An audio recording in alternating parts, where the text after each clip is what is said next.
Welcome back to our show. This week, I have an executive functioning coach from the other side of the country. So we're kind of here in the middle in Texas. This is Carrie Bonnett. She is an executive functioning coach for students and for their parents, so that parents can help support their kiddos as well. And so we're going to talk about even more executive functioning stuff with Carrie today, because really, when it comes to this umbrella of executive functioning, there's just kind of an unlimited amount of things that can fall under this umbrella. So Carrie and I are going to talk some about goal setting, physical organization, some other things that we really haven't touched on so far in this series that we've been doing this summer. So Carrie, please tell us all about you.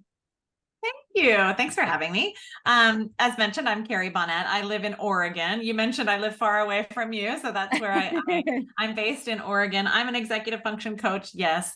I come at this from the teacher side. So I was a middle and high school teacher for 14 years. And in addition now to doing this coaching thing, I also teach teachers. So I'm an adjunct instructor for University of Portland, and I teach graduate courses for teachers as well. So I geek out about education and learning and brains and all things executive function. I love talking about this stuff. So thanks for having me. Yeah, that's awesome. That's so cool that you also teach teachers. Yeah. That's really amazing. I think that's where we can really broaden our impact, right, is by teaching people who touch the lives of so many kids, and it just really helps us to broaden our impact. So that's super you cool. Probably feel that way too, right, in the work that you do with the social skills, right? But that's also something, if we can get in the classrooms, or at least get in teachers' minds and lesson plans, then that can. So we didn't talk about this, but I also license people to use my curriculum. Oh, cool. Because teaching social skills is so abstract that most people have no idea how to do that. And so I've created a 32-week curriculum that I use at Starfish Social Club, and I license people to be able to teach it as well. And I also coach people to start their own social club like mine. Awesome. So yeah, it's my way of taking over the world is just having social clubs available everywhere. It's important work. I guess I think that's McDonald's or Walmart's motto, I think, or something, where they want to be 5 miles from everybody or something like that. Oh yeah. So yeah, that could be McDonald's too.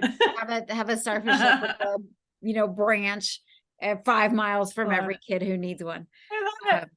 But yeah, so I'm really excited to hear some of the things that you work with people on. And as I've been mentioning, as we've been going through executive functioning, I struggle myself with executive functioning because I have ADHD. And so I really am excited to hear some of the things that you help people with. I'm sure that I will be taking notes and thinking of things for myself also. So where would you like to start with this topic today? Well, I was thinking, I just got off of a Zoom meeting session with a high school student and his mom.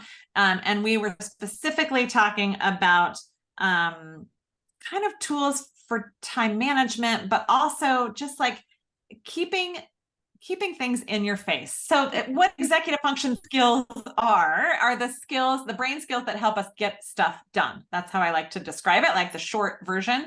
And I often like to say that the key to being successful at this thing called executive function is to make the invisible visible. So there is so much in a student's life or an adult that is invisible, right? Like expectations are invisible. Time is invisible. Yes. Days, months, years, invisible. All this stuff, chores, invisible.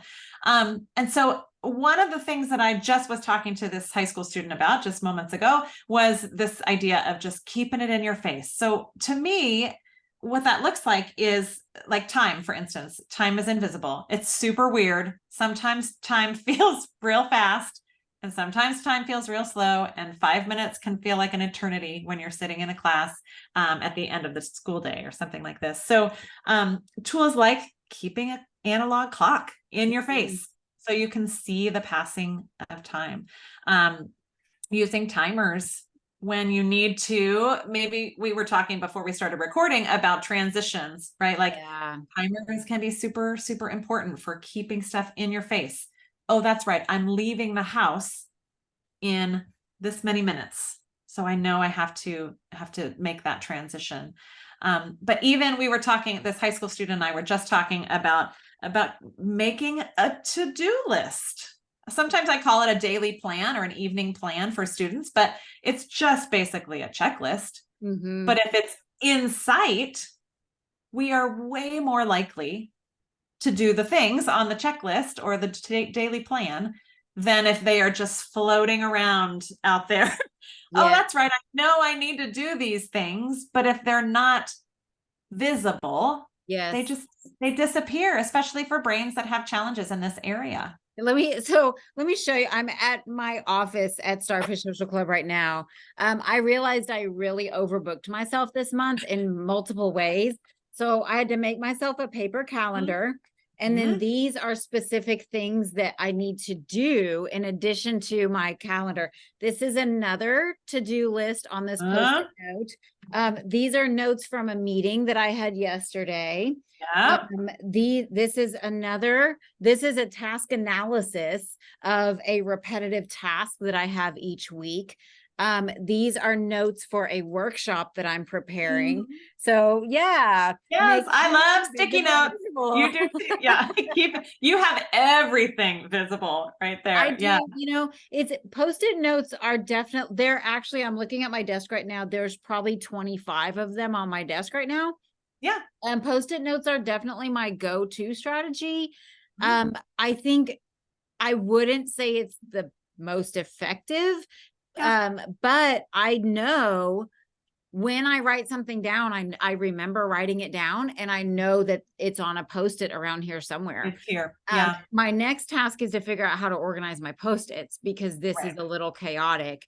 But it's not all up here anymore, right? It has now been documented on a piece of paper that I can, and what I do is I stick them to my laptop when they're things I need to do now. Super important. I stick them to my laptop so that they transition with me as well. So you created a strategy. Well, it sounds like you created a strategy for yourself. Maybe you didn't even know this was a thing. I mean, first of all, getting it out of your brain, like I call that offloading it from your brain. Like you don't have to remember it. Put it somewhere else where you can see it. And then also then making it visible. So you have created a strategy that turns out helps brains all over the place, but it helps you in particular. So good for you. You figured out a good strategy for the way your brain works. Yeah. Thank you. You're welcome. We got to keep that stuff in our face. I mean, I don't know about you, but I have a more neurotypical brain myself, but the clients I work with, you can imagine, are neurodiverse, right? Some have an ADHD diagnosis, autism, other learning differences. But to have some sort of a strategy to keep stuff in your face can just be so helpful. Yes. You mentioned too in our conversation before we started that some of your students, mine too, are resistant to writing things down, more long things. But a sticky note, here's mine from today. I got one here also. But a sticky note is small. And the idea is to just put a brief note about what has to be done. Another strategy, speaking of those sticky notes that I like to use on a daily list is to make a notation for how long you think that thing will take. I use something in my practice that I call time circles, which is just like if you draw a circle and you fill it in 100%, that represents an hour. Semicircle, fill it in, that's 30 minutes. You can see where I'm going with this. But to have some representation on your list of how long the thing is going to take, because each of those items is not created equal. Yeah. The thing on your list might be hours, right? Who knows? Yes. Yes. So to have some visual representation of how long the thing will take, or at least how long you think it will take, can Yeah. be super helpful for brains. That's a great idea. And I think one of the things that happens is that our neurodivergent brains tend to overestimate the amount of time that non-preferred activities will take, even things like emptying the dishwasher, right? Totally. Oh my gosh, that's going to take me 30 minutes. Like I don't have time to do that right now. And it gets put off for 6 days when Yeah. it would really take 5 minutes to do. Mhm. So yeah, and I even sometimes I've recommended to parents to record your child doing something, and that way you can actually document how long it takes to do it. Yep. And so I know I will say for transitions for me, the biggest challenge I run into is I do a really good job of backwards planning. So I do a really good job of knowing what time I need to be somewhere.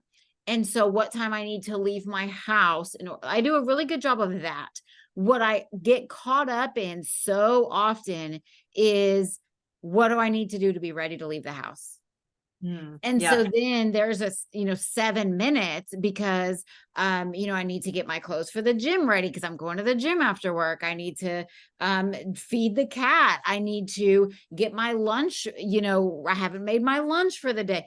So that's honestly, if I'm going to be late, that's why. I already figured out what time I need to leave the house and gave myself a cushion. It's because when I'm ready to leave, I then realize there are 3 things that I haven't even done yet. I'm not actually ready to leave. Right. So that's the thing that actually challenges me the most when it comes to being on time for things, is factoring in how long does it take for me to get my lunch ready for the day? How long does it take yeah. I recommend with my clients, by the way, I work with students. I also work with adults, but when I work with students, I require that at least one of their parents be involved in the whole process because their brains are not quite ready to go it alone. But I ask for parents and students too, like you were saying, I want them to collect data, to write down, like, how long does it take you to unload the dish? Let's use unload the dishwasher. Sometimes in my mind, I build it up to must be 10 minutes, must be, but it's probably 4, maybe 3. Yeah. But so even better to estimate how long you think it's going to take, especially non-preferred tasks, like you mentioned, then actually write down how long it took you. And then you have a bunch of data. Okay, well, now I know. I mean, I don't know for you if that would be helpful at some point, but I have a couple of ideas for brains that struggle with the getting out the door, not because of the time, like you said, but because of all the things that have to happen, is keep that stuff visible. So maybe there's a written list of, these are the 4 things that have to happen. And then be pretty sure how long you think it takes. Right. Sometimes that includes collecting some data. How long does it actually take? Yeah. Most days. Yeah. And I have a time so for example, a couple days a week, I go to the gym before I come to work. And so I have a time that I need to be leaving my house around this time so that I can get to the gym around this time, so that I get to work around this time. But I had it, right? I give myself extra because there's a gap between, and I think this is going to be familiar to so many parents. There's that window of, I feel like I need like a cute name for it, but when your child goes off to go initiate a task that never gets initiated, right? And you go to check on them 20 minutes later and who knows what they're doing. That is how I function so much of the time. And so, for example, on the days that I go to the gym, first I need to leave my house by 10:30. But that means I need to start getting ready to leave my house at 10. Right. So that anything that comes up along the way, I have time to, I didn't do that last night. I don't have any, clean socks. I don't, where's this? It gives me time to just kind of let my brain wander and make sure that I'm taking care of everything. So I'm not frantically Yes. looking for a pair of socks. I'm not Yes. frantically, you know, forgetting my lunch on the way out. I give myself a cushion Yeah. of, you know, about 30 minutes. And if I end up going early, I go early, right? Mhm. It's no big deal.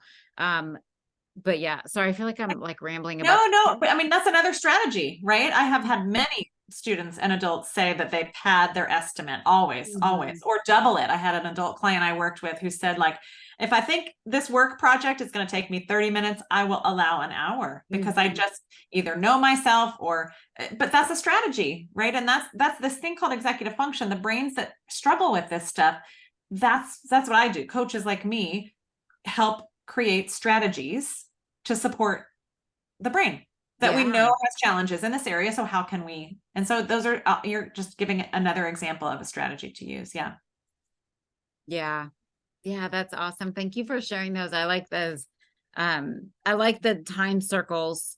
And Mhm. then, yeah, just figuring out ahead of time how long something will take. And that's, I think I get caught up a lot in the really big projects. It's because I'm a business owner. There are some times where there are projects that are pretty massive, when it comes to my website or, you know, just different things like that.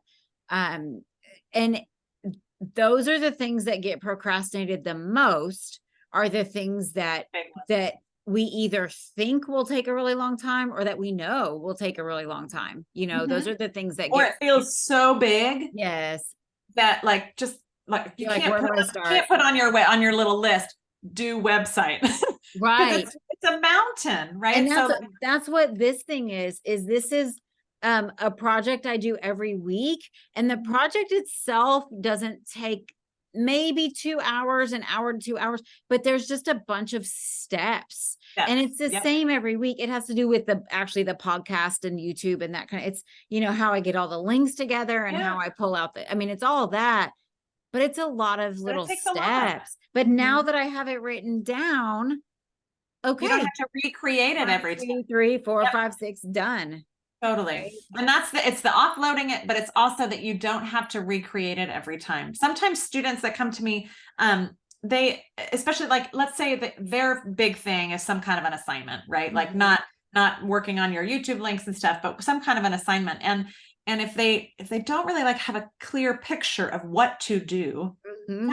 that just derails people, right? Because it's like feels too big. I don't know what to do. But if it's very, very clear what to do, that's like the biggest first step I can recommend. And maybe it's making it into tiny little steps so Yes. that you can take a pause somewhere and a little break. But Yes. if you don't understand what to do, that is often one of the biggest reasons why getting started is so challenging for people, is because they don't really have a clear idea what to do. You have a sticky note with a clear idea of what to do, broken into little steps, which is a great Yeah. start. I'm really glad you said that. I think that there are a lot of things about my students that I think we assume they understand Mhm. and they don't, right? Yep. And even for me, there are so many times where I'm maybe doing a course or a program or somebody's teaching me something and I just don't get it. I just do not get what you're telling me to do. But I think we get used to masking and pretending and not wanting to seem stupid. And Yep. so often kids will pretend like they know what to do. They might not have even been paying attention, right? They might not have heard the directions. But also sometimes I legitimately heard the directions and I Mhm. still don't understand what I'm supposed to be doing. Right. Even a couple days ago, I got a virus on my computer and Oh, messaging with a friend of mine who works in IT, and he was telling me exactly what to do. And I was like, Mark, there is nowhere on my computer that says what you're what you're saying, right? telling me. Yes, yes. But it's such a like helpless feeling. Like he was step by step telling me what to do, but And then I'm still. looking at my computer and I'm like, my computer doesn't say that, you know? Mhm. So yeah, I think it's almost easier to have other excuses why we don't get things done than to admit that we truly Just just don't don't understand. understand. Yeah. Yeah. Um, One of the things to consider for parents that are listening is just working on self-advocacy for your student. You probably teach them this too, but a lot of students who come to me don't want to ask too many questions because they're yes. embarrassed. Like you said, they're embarrassed. They don't want to look stupid. The teacher said it probably 5 times already, but so sometimes we create like a script to use, excuse me, I'm sorry, I didn't catch that. Could you please either repeat yourself, or could you please draw something on the board so I can see better? Or could you please, so working on some kind of like a little script to practice can be another really helpful way Mhm.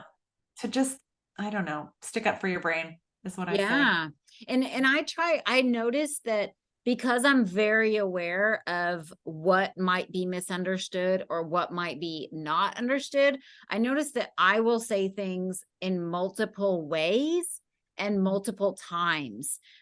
Because I can, it's like I can tell that kiddo's not going to understand what I just said, and so I'll think of, oh, I can say it this way. Yeah. And so I do notice that about myself, that I will often say the same thing maybe 3 times, but also maybe in 3 different ways. Even I'm Mhm. thinking about the activity that we did in summer camp today. It was just a drawing activity, but I took several minutes explaining it because it was important for me to make sure that every kiddo understood what we were doing, Yeah. right? Yeah. And imagine too, like you were saying, you felt sort of, I don't know if embarrassed, but to say to your friend, I still don't get it. But imagine, like, I put myself in the shoes of these kids who, imagine how hard that would be to have an adult be telling you multiple times or whatever it is, and then having to say, I just still don't get it. Yeah. Or maybe you weren't listening. Maybe the child wasn't paying attention and zoned out and came back. Doesn't matter. It still feels kind of yucky for the Yes. kids. Yes. So, I coming at it from a lens of compassion is pretty important too. And I think that, there's a lot of assumptions that are made about, kiddos with executive functioning challenges. I think one of the biggest ones is the assumption that they're not trying hard enough. Oh, yes, Right? I they think try that's probably real number hard. one, right? Just try harder. Yeah. Which does not work. To me, just try harder is the equivalent of telling somebody to calm down. Yeah. Right? Like never in the Doesn't history work. of telling someone to calm down has it caused them to calm down. Never in the history of telling someone to try harder has it caused them to try harder. Yeah. Because it has nothing to do with trying No. harder, right? But I No. also think there's a lot of stigma around not paying attention, which we have no control over, right? Nope. We're either paying attention or we're not. We have no control over that. Mhm. I think there's a lot of stigma over yeah, I would say that's the big one. Just the concept of not paying attention. Here in my program, I reinforce very heavily with the kids that it's always okay to not pay attention, because it's not possible to pay attention all the time. Yeah. And so we teach the kids here that they can say, I'm sorry, I just wasn't listening. And Yeah, that's it's okay. totally okay. It is Uh-huh. okay to not listen. Yeah. It is okay that you weren't paying attention. It's okay. But I That's would much great. rather them acknowledge that and get clarification on what I said, as opposed to pretending like they were listening. Yeah. Right? I would much rather them just speak up about it instead of pretending like they were listening. For sure. And then they can, it's just teaching them integrity and honesty too, right? Some teachers in classrooms, I think, would appreciate that more than others, so sometimes Mhm. it maybe is some self-advocacy, like reaching out at the beginning of a semester, or a Mhm. parent doing the same thing. I have some parent coaching groups too, and we talk a lot about how to connect with the teachers, and just being very clear about needs. I feel like the more Yeah. information, as a teacher myself, I taught in the classroom for 14 years. I would rather have more information about a student than less. Mhm. And so some people are embarrassed to mention it, or they don't want to bother the teacher, but I don't know. I think most teachers, and you would consider yourself a teacher in your work, that I think more information is better always. Mhm. Yeah. Yeah. Okay, Carrie, let's talk about goal setting. Oh dear, there's my timer going off. There's my strategy. Let's talk about goal setting. what do you, big goals, little goals? What do you want to start with? I have found in my own world that I am a big picture person. I am always thinking of gigantic Big. things in the future. But they have to be broken down into manageable steps. So like the reason I was able to do an Ironman is because it was every day my training program told me exactly what to do every day.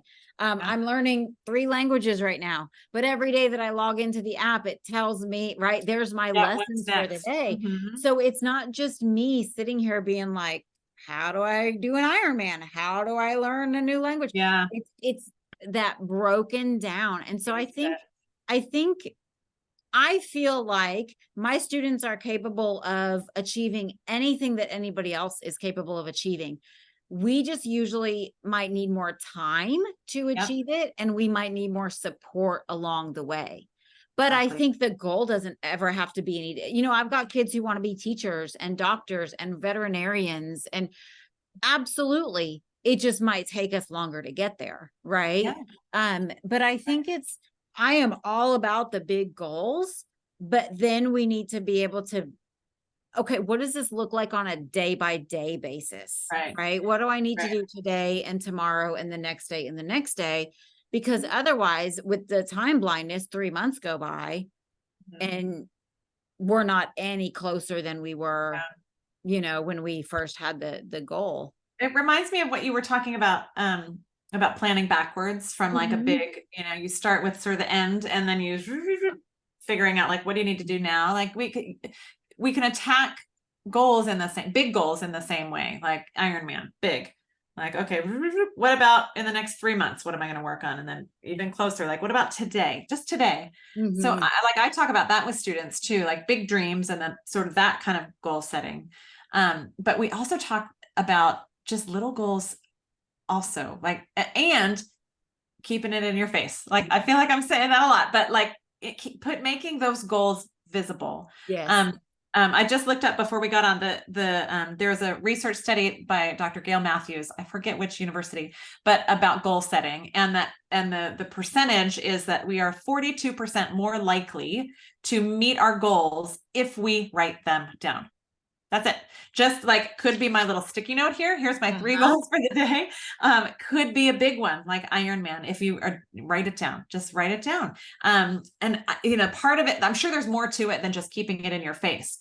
But I think the actual physical physically writing it down helps us to remember it. Better yet, tell somebody so that you're more accountable too. Accountability. With students, like I said, I work with their parents too, so they're sort of accountable to one another when they just write down work on Spanish for 10 minutes or try to finish first paragraph of essay. Like I'm talking really small Mhm. student type things, because the big ones, again, they feel like such a mountain, right? Yes. Yes. Yeah. And The, I the I goal thing think is real.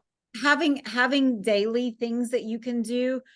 Number one, I'm a big believer that anything that's not a habit will not happen.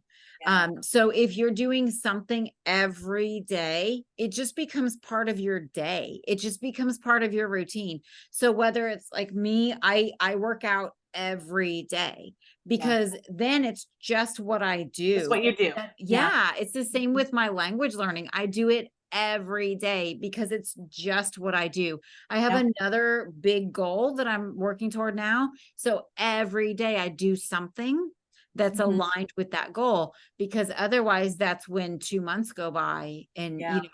so I think it's the Do more you? you do Oh, something daily, yeah. it's Um, not so painful anymore. yes. Yeah. I mean, you're right, certainly about habits. What I was going to ask you is, do you track it?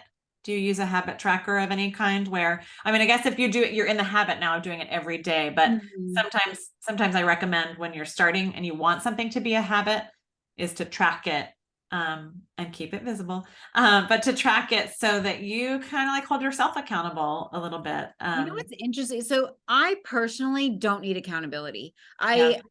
In my language app, They are very clear about what day I'm on a 162 or something like that Nice. days streak. I don't really That care. doesn't motivate you. Yeah, but I think I'm an exception. I think Yeah. other people are very motivated by that. I think I don't need external accountability. Yeah. But then with my workouts and my workout program, it's almost like a video game. There's levels, Yeah. and so you get to, I don't care. Yeah. It does not mean anything to Some me. people do. Right. No, that's Yeah. absolutely, the gamification is a Right. really big deal, right? Yeah. For me personally, I just get a big sense of accomplishment of just doing it every day, Yeah. even if I haven't told anybody about it, Yeah. even if, like I have, there's some people I know who every day they post their workout on Facebook. And I'm like, oh my God, Yeah. I never post a workout on Facebook because it's not Yeah. about anybody. I don't Yeah. know other people's You're accountability. competing with yourself. Yeah. Yes. Yes. Yeah. So for you, I mean, what sounds like to me is that like for some people, the tracking of the accountability, the gamification would be motivating. But for you, it sounds to me like you have a system. And when you stick with your system, then you feel motivated. Yeah. Yeah. And that's what I think I'm an exception. I think Yeah. because I do like gamification. Sometimes in the language app, I'll do an extra lesson if I can see that there's something, Right. And yeah, in my workouts, they have badges you can earn if you ran this far or swim, whatever. But I don't go out of my way to get them, if that makes sense. I Yeah. get them because I earned them, but I'm not like, oh, I'm going to run an extra 3 miles today to get that one. But I do think the gamification just makes it makes what you're already doing more enjoyable. Sure. Right. I think for some people it can cause you to do more, but I think for the average person, it makes what you're already doing more enjoyable. I also think having a social connection to it. Yeah. So in my I'm part of a triathlon group, here in my city, and so Saturday mornings we do group rides together. And when I was training for my big races back in the winter, I had people that were going out and training with me, and when I was on the other side of the world racing in March, I had people following me and cheering for me. And so I think having a social connection to your goal, finding other, I'm in Facebook groups of other business owners. So having other people that are working on similar things, I think is huge. For sure. And you probably see that with your social skills groups, right? Like, yeah, that's we're the all doing goal. this together. Exactly. Right. Like, I totally agree with you. And even though we're all at different places, right? I mean, nobody's, whatever goal you want to talk about, you're not going to be in the same place as other people. Or even if you are in the same place, you're doing it differently or whatever. But it's just that camaraderie, right? It's just having other people who are also working toward the same thing as you. Yeah. Yeah, totally. It's real, right? I mean, we need human connection for sure. Yeah. And I think one of the things about the program here, all the kids in my program are neurodivergent. We don't have neurotypical kids here. Yeah. And so there is no sense of, there's something wrong with me. Why am I here? Because we're all here. Yeah. Right?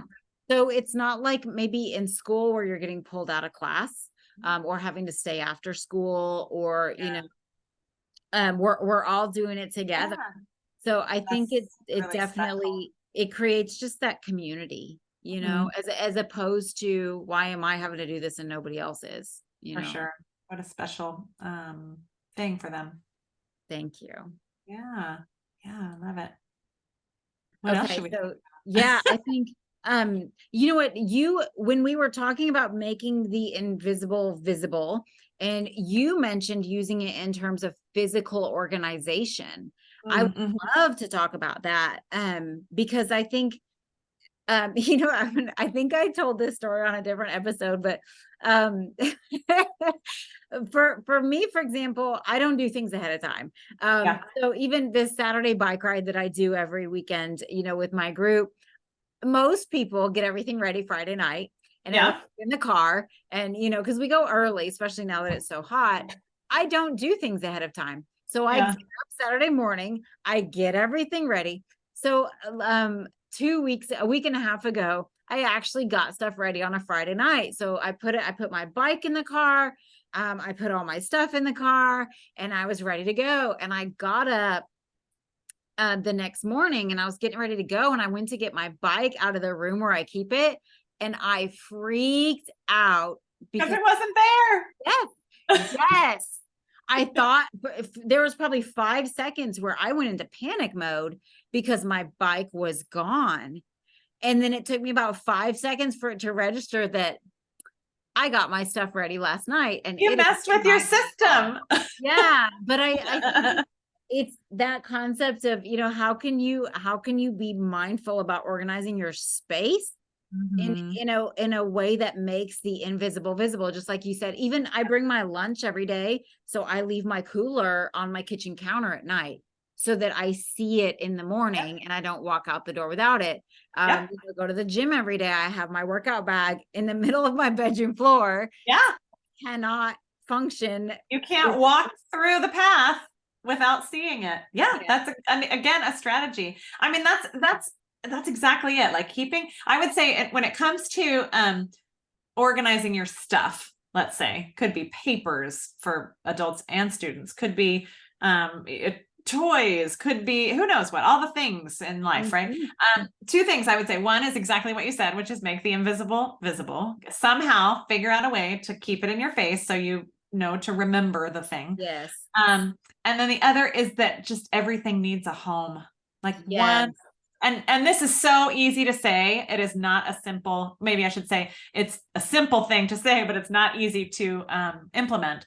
But if everything has kind of one predictable home, then, there won't maybe be piles of paper like are next to me here, or there won't maybe be losing your keys or your phone, or gosh, where did I put that shoe? Where's the other shoe? Yes.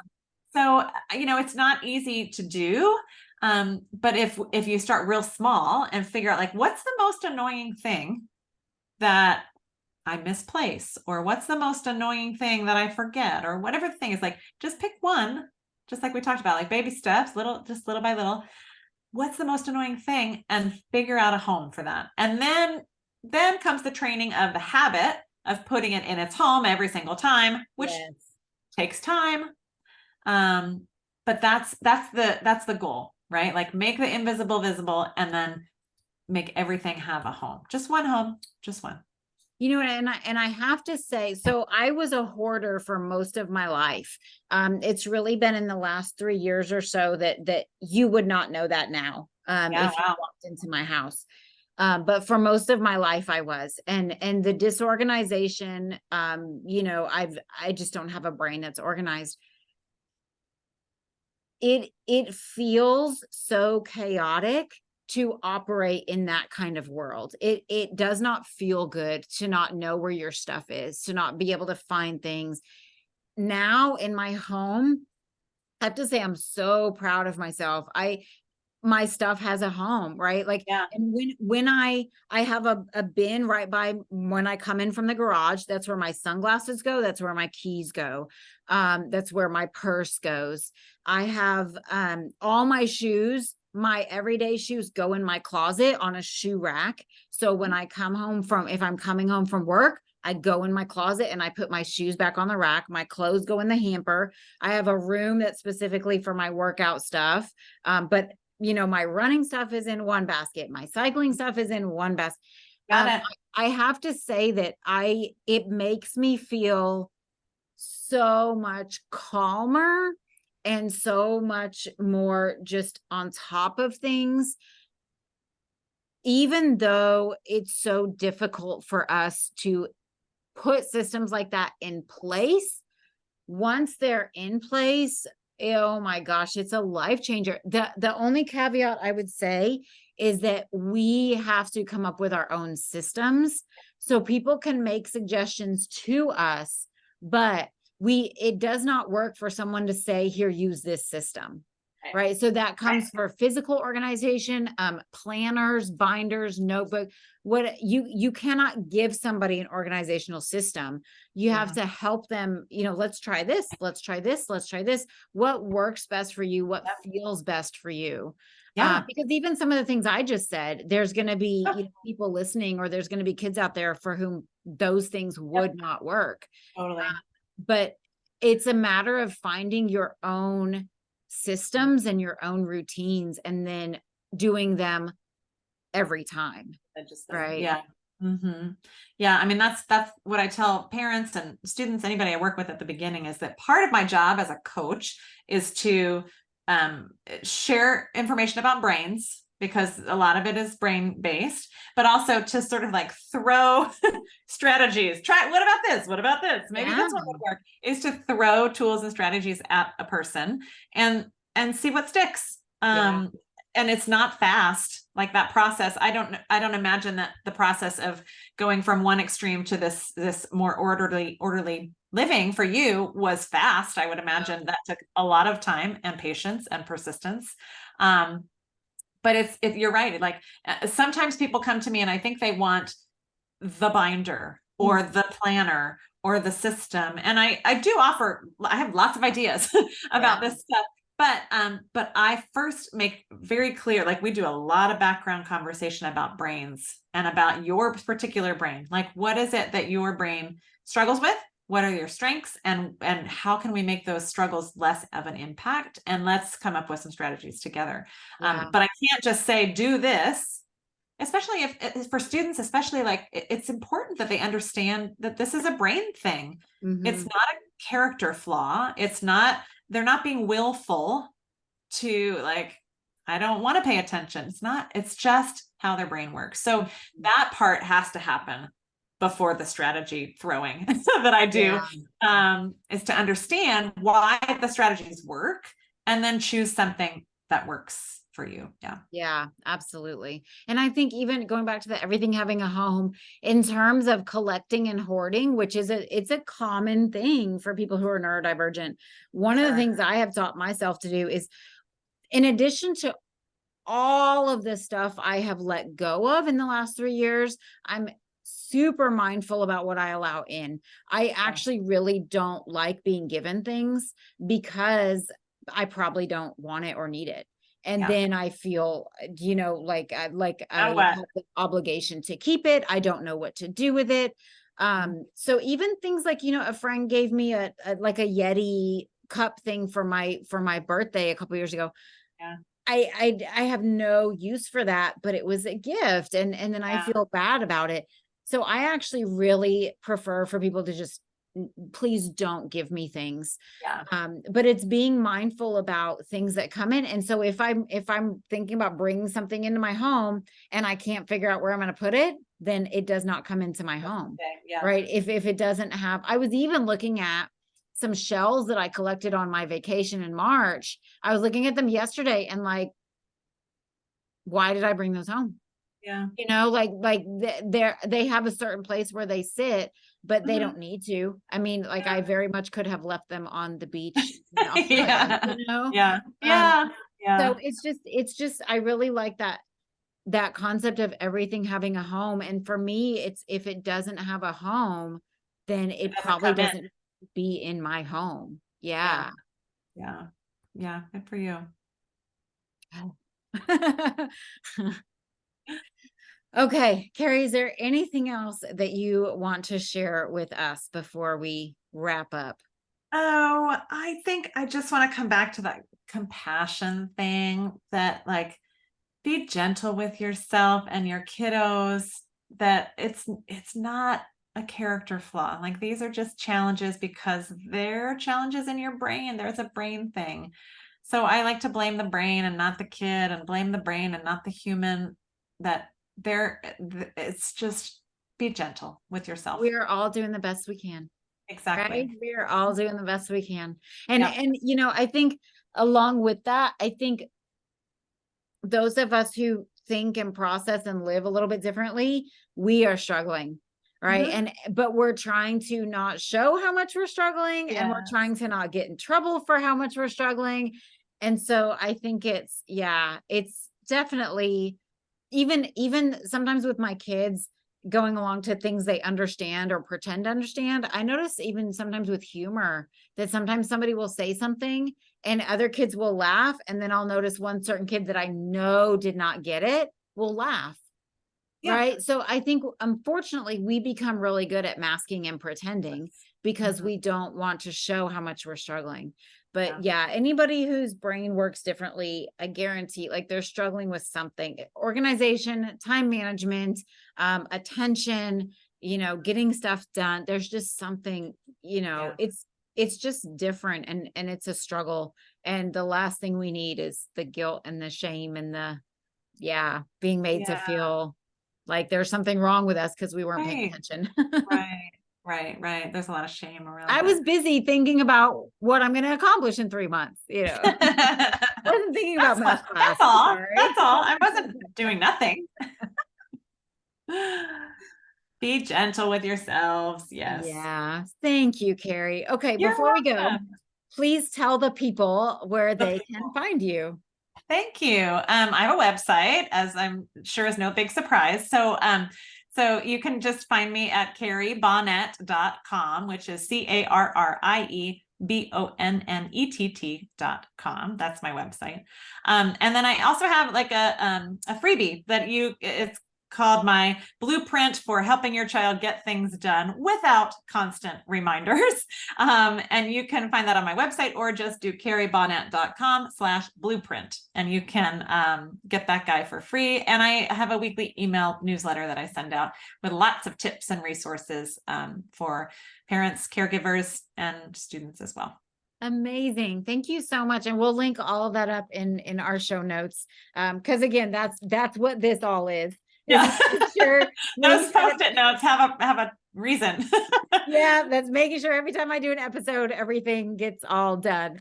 Carrie, thank you so much for your time and for sharing these resources. I'm really glad to know that there are people like you out there helping people like me Thank who you. just need support with the things that we just haven't quite figured out yet. Yep. So, Thank you. I'm so glad to be here. Thanks for having me. thank you. Thank you for the work that you're doing. Yeah. All right. We'll see everybody again Okay. next week.